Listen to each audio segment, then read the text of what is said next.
Good morning students. मैं Rohit sir अपने नए वीडियो के साथ पुनः एक बार हाजिर हूँ। पिछले वीडियो से आप निश्चित रूप से लाभ उठाए होंगे और अपनी परीक्षा की तैयारी अच्छे ढंग से कर रहे होंगे। जैसा कि आप जानते हैं कि आप लोगों की परीक्षाएं बहुत ही नज़दीक हैं और प्रत्येक विषय में सब्जेक्टिव और ऑब्जेक्टिव दोनों प्रकार के प्रश्नों को तैयार करना अति आवश्यक है। इसी कड़ी में मैं आज क्लास 10th के लिए केमिस्ट्री विषय से संबंधित लेसन 1 रासायनिक अभिक्रिया एवं समीकरण से संबंधित प्रश्नों को लेकर यहाँ उपस्थित हुआ हूँ।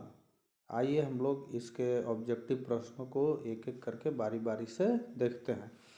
इसमें सबसे पहला प्रश्न है, मैग्नीशियम के फीते का ऑक्सीजन की उपस्थिति में जलना किस प्रकार की अभिक्रिया है। तो हम जानते हैं कि मैग्नीशियम जब ऑक्सीजन में जलता है तो यह संयोजन अभिक्रिया है, जिसमें मैग्नीशियम ऑक्सीजन से अभिक्रिया करके ऑक्साइड का निर्माण करता है, MgO। तो इसका आंसर होगा संयोजन अभिक्रिया। दूसरा क्वेश्चन आते हैं, दूध से दही बनना कौन सा परिवर्तन है। तो दूध से दही बनना रासायनिक परिवर्तन है। तीसरा क्वेश्चन, धातुएं जब अम्ल के साथ अभिक्रिया करती हैं तो कौन सी गैस निकलती हैं।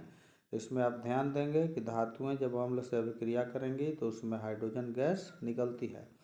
इसमें यहाँ ध्यान देने की बात है कि 4 धातु है ऐसा जो अम्ल से अभिक्रिया करेगा तो हाइड्रोजन गैस नहीं देगा। कौन कौन है वो, तो Cu, Hg, Ag और Au। इसको भी ध्यान में रखना है। प्रश्न नंबर 4, किसी रासायनिक प्रतिक्रिया के फलस्वरूप बनने वाले पदार्थ क्या कहलाते हैं। तो किसी रासायनिक प्रतिक्रिया के फलस्वरूप जो पदार्थ बनता है उसको हम लोग उत्पाद कहते हैं और प्रतिक्रिया में जो भाग लेता है उसको अभिकारक कहते हैं। पांचवा प्रश्न, किसी अभिक्रिया में अभिकारकों को किस तरफ लिखते हैं। तो किसी रासायनिक अभिक्रिया में अभिकारकों को बाईं तरफ लिखा जाता है। छठा प्रश्न, असंतुलित रासायनिक समीकरण को क्या कहते हैं। तो असंतुलित रासायनिक समीकरण जो होता है उसको कंकाली समीकरण या स्केलेटल इक्वेशन कहते हैं। सातवां प्रश्न, रासायनिक समीकरण को किस सिद्धांत के अनुसार संतुलित किया जाता है। तो हम लोग को 10th क्लास में रासायनिक समीकरण को जब हम संतुलित करते हैं तो इसमें जो सिद्धांत लागू होता है वह है द्रव्यमान संरक्षण का सिद्धांत। तो इसके बाद हम लोग आते हैं अगले प्रश्न की ओर। Question number 8वां। तो 8वां प्रश्न देखते हैं। तो 8वां प्रश्न है, रासायनिक समीकरणों को संतुलित करने की विधि को क्या कहते हैं। तो रासायनिक समीकरण को संतुलित करने की जो विधि है वह हीट एंड ट्रायल विधि कहलाती है। इसके बाद हम लोग 9वां प्रश्न की ओर आएंगे। किसी समीकरण में भौतिक अवस्था को दिखलाने के लिए AQ का प्रयोग किसके लिए किया जाता है। तो हम लोग जानते हैं कि ठोस के लिए S का प्रयोग, द्रव के लिए L का और गैस के लिए G का, और AQ का मतलब जलीय विलयन के लिए।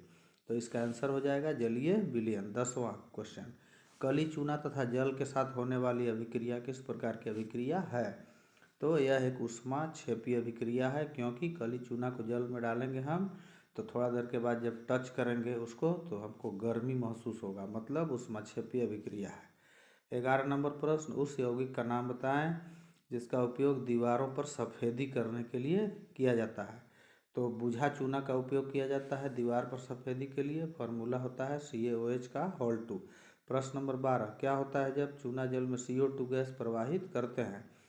तो जब चूना जल में CO2 गैस प्रवाहित किया जाता है तो चूना जल दूधिया हो जाता है। क्यों दूधिया हो जाता है, तो इसमें कैल्शियम कार्बोनेट का उजला अवक्षेप प्राप्त होता है। क्वेश्चन नंबर 13, दो अभिकारकों का एक दूसरे के साथ मिलकर एकल उत्पाद बनाने की प्रतिक्रिया को क्या कहते हैं। तो इसे हम संयोजन अभिक्रिया कहते हैं। जैसे इसका उदाहरण हम दे सकते हैं C+O2 एरो CO2। तो ये संयोजन अभिक्रिया का उदाहरण है। अब हम लोग आते हैं क्वेश्चन नंबर 14 की ओर। श्वसन किस प्रकार की अभिक्रिया है। तो 14वां प्रश्न, श्वसन एक ऊष्माक्षेपी अभिक्रिया है। 15 नंबर प्रश्न, साग सब्जियों तथा वनस्पतियों का सड़कर कंपोस्ट खाद बनाने की क्रिया किस प्रकार की प्रतिक्रिया है।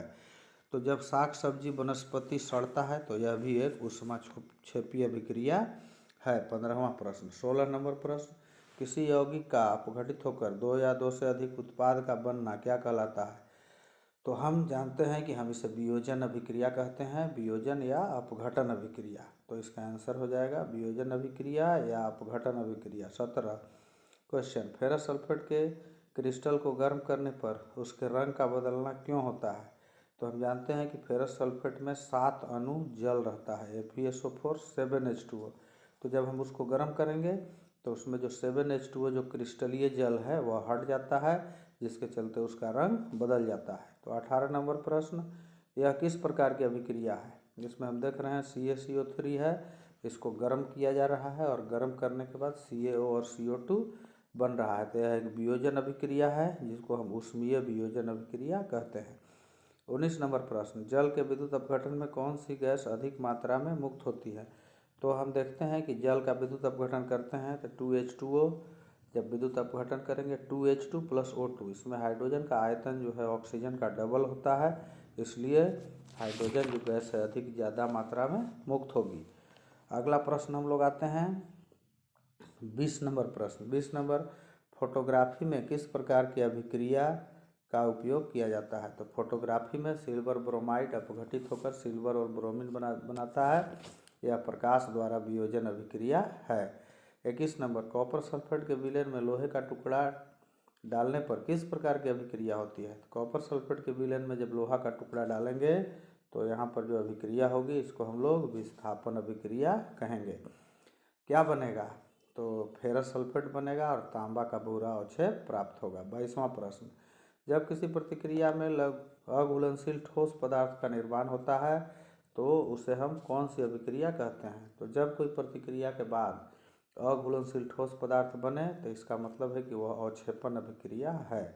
23वां प्रश्न, उस अभिक्रिया का नाम बताएं जिसमें अभिकारकों के बीच आयनों का आदान प्रदान होता है, तो इसे हम द्विविस्थापन अभिक्रिया कहते हैं। 24वां प्रश्न, जब तांबे के चूर्ण को गर्म किया जाता है तो एक काला रंग का पदार्थ बनता है, उस पदार्थ का नाम बताएं। तो वह जो पदार्थ है कॉपर ऑक्साइड है, CuO इसका फॉर्मूला होता है। 25वां प्रश्न, जिस अभिक्रिया में अपचयन तथा उपचयन दोनों अभिक्रिया हमेशा साथ साथ होती है, इस अभिक्रिया को क्या कहते हैं? तो इस अभिक्रिया को हम रेडॉक्स अभिक्रिया के नाम से जानते हैं। 26वां प्रश्न आते हैं। 26 प्रश्न, जिस अभिक्रिया में ऑक्सीजन के अनुपात में वृद्धि होती है उसे हम क्या कहते हैं? तो उसे उपचयन अभिक्रिया कहते हैं।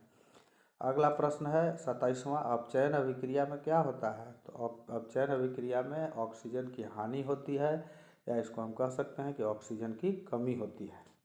28वां प्रश्न, ऑक्सीजन तथा जल की उपस्थिति में धातुओं की ऊपरी परत का धीरे धीरे नष्ट होना क्या कहलाता है? तो इसे हम संक्षारण कहते हैं। लोहे में होने वाली संक्षारण की क्रिया को क्या कहते हैं? तो जब लोहे में संक्षारण होता है तो इस क्रिया को हम जंग लगना कहते हैं। इसमें जो जंग का फॉर्मूला होता है Fe2O3। अगला हम आते हैं 30वां प्रश्न, संक्षारण होने पर कौन सी प्रतिक्रिया होती है? तो संक्षारण जब होता है तो इसमें उपचयन प्रतिक्रिया होती है। उपचयन, इसको हम संयोजन प्रतिक्रिया भी कह सकते हैं। तेल तथा वसा युक्त खाद्य पदार्थों का गंध तथा स्वाद बदलना क्या कहलाता है? तो इस क्रिया को हम विकृत गंधिता कहते हैं। अगला क्वेश्चन है, विकृत गंधिता से बचाने के लिए किस गैस का उपयोग किया जाता है? तो हम जानते हैं कि विकृत गंधिता से बचाने के लिए खाद्य पदार्थ को हम नाइट्रोजन से प्रभावित करते हैं। 33 नंबर प्रश्न, चिप्स के पैकेट में कौन सी गैस भरी रहती है? तो इसका आंसर होगा नाइट्रोजन गैस। 34वां प्रश्न, किसी समीकरण में जलीय विलयन को किस प्रकार दिखलाया जाता है? जब जलीय विलयन है तो उसको ब्रैकेट में AQ लिखकर हम दिखलाते हैं। अगला नंबर 35वां प्रश्न, संयोजन अभिक्रिया के विपरीत होने वाली अभिक्रिया को क्या कहते हैं? तो इसको हम वियोजन अभिक्रिया कहते हैं। हम जानते हैं वियोजन अभिक्रिया 3 प्रकार से होता है, ऊष्मा द्वारा वियोजन, प्रकाश द्वारा वियोजन और विद्युत द्वारा वियोजन। 36वां प्रश्न, जिस रासायनिक अभिक्रिया में ऊष्मा का उत्सर्जन होता है उसमें कौन सी अभिक्रिया कहते हैं? तो जिस अभिक्रिया में ऊष्मा निकलेगा उसको ऊष्माक्षेपी अभिक्रिया कहेंगे, और ऊष्मा अवशोषित होगा तो उससे ऊष्माशोषी अभिक्रिया कहेंगे। 37वां प्रश्न की ओर आते हैं, किस प्रकार की अभिक्रिया में अघुलनशील लवण का निर्माण होता है? तो इसमें अवक्षेपण अभिक्रिया में ऐसा होता है। अगला आते हैं 38वां प्रश्न, श्वसन किस प्रकार की अभिक्रिया है? तो श्वसन एक ऊष्माक्षेपी अभिक्रिया है। 39वां प्रश्न, निम्नलिखित में से कौन सा एक भौतिक परिवर्तन नहीं है? तो भौतिक परिवर्तन नहीं है, इसमें 4 विकल्प दिया हुआ है। इसमें द्रवित पेट्रोलियम गैस का दहन, LPG को जलाएंगे तो ये रासायनिक परिवर्तन हो जाएगा। 40वां प्रश्न, आइए, निम्न अभिक्रिया एक उदाहरण है, ये एक अभिक्रिया दिया हुआ है, यह किसका उदाहरण है। तो इसमें इस अभिक्रिया को जब आप ध्यान से देखेंगे तो यह एक रेडॉक्स अभिक्रिया है। तो अगला हम लोग आते हैं 41वां प्रश्न। दी हुई अभिक्रिया के लिए निम्नलिखित में से कौन सा कथन सत्य है। 3Fe + 4H2O Fe3O4 + 4H2। यहाँ जल का अपचयन के रूप में कार्य कर रहा है। मतलब जल जो है, जल अपचयन के रूप में का मतलब Fe जो है, इसका Fe का उपचयन हो रहा है और जल का यहाँ पर क्या हो रहा है, अपचयन हो रहा है। तो इस समीकरण को हम इस तरीक़ा से समझेंगे। 42 नंबर, निम्नलिखित में से कौन सी द्विविस्थापन अभिक्रिया है। इसमें 4 ऑप्शन दिया हुआ है। इसमें द्विविस्थापन अभिक्रिया होगा Na2SO4 + BaCl2 arrow BaSO4 + 2NaCl। अब 43वां प्रश्न, निम्नलिखित में से कौन से प्रक्रम ऊष्माक्षेपी हैं। तो ऊष्माक्षेपी अभिक्रिया वैसा होगा जिसमें ऊष्मा निकलेगा। इसमें जो है 2 गो है जो ऊष्माक्षेपी है। एक है बिना बुझा हुआ चूना का जल से प्रतिक्रिया और एक अम्ल का तनुकरण। ये दोनों जो अभिक्रिया है ऊष्माक्षेपी अभिक्रिया का उदाहरण है। तो इस प्रकार इस लेसन 1 से जो ऑब्जेक्टिव प्रश्न है ये समाप्त होते हैं। इन्हें आप अच्छी तरह से याद कर लें, हो सके तो कॉपी में नोट भी कर लें, ताकि परीक्षा में जब ऑब्जेक्टिव प्रश्न पूछा जाए तो इसे आप अच्छे तरह से हल कर सकें। इसके साथ साथ मैं अंत में आपसे आग्रह करूंगा कि यदि आप इस चैनल से लाभान्वित हो रहे हैं, इससे फ़ायदा हो रहा है आपके तैयारी में, तो इसे लाइक करें, सब्सक्राइब करें, शेयर करें। इस चैप्टर में एक और कुछ क्वेश्चन जो जटिल प्रश्न है ऑब्जेक्टिव टाइप, उसको लेकर मैं पुनः हाजिर होऊंगा। तब तक के लिए धन्यवाद।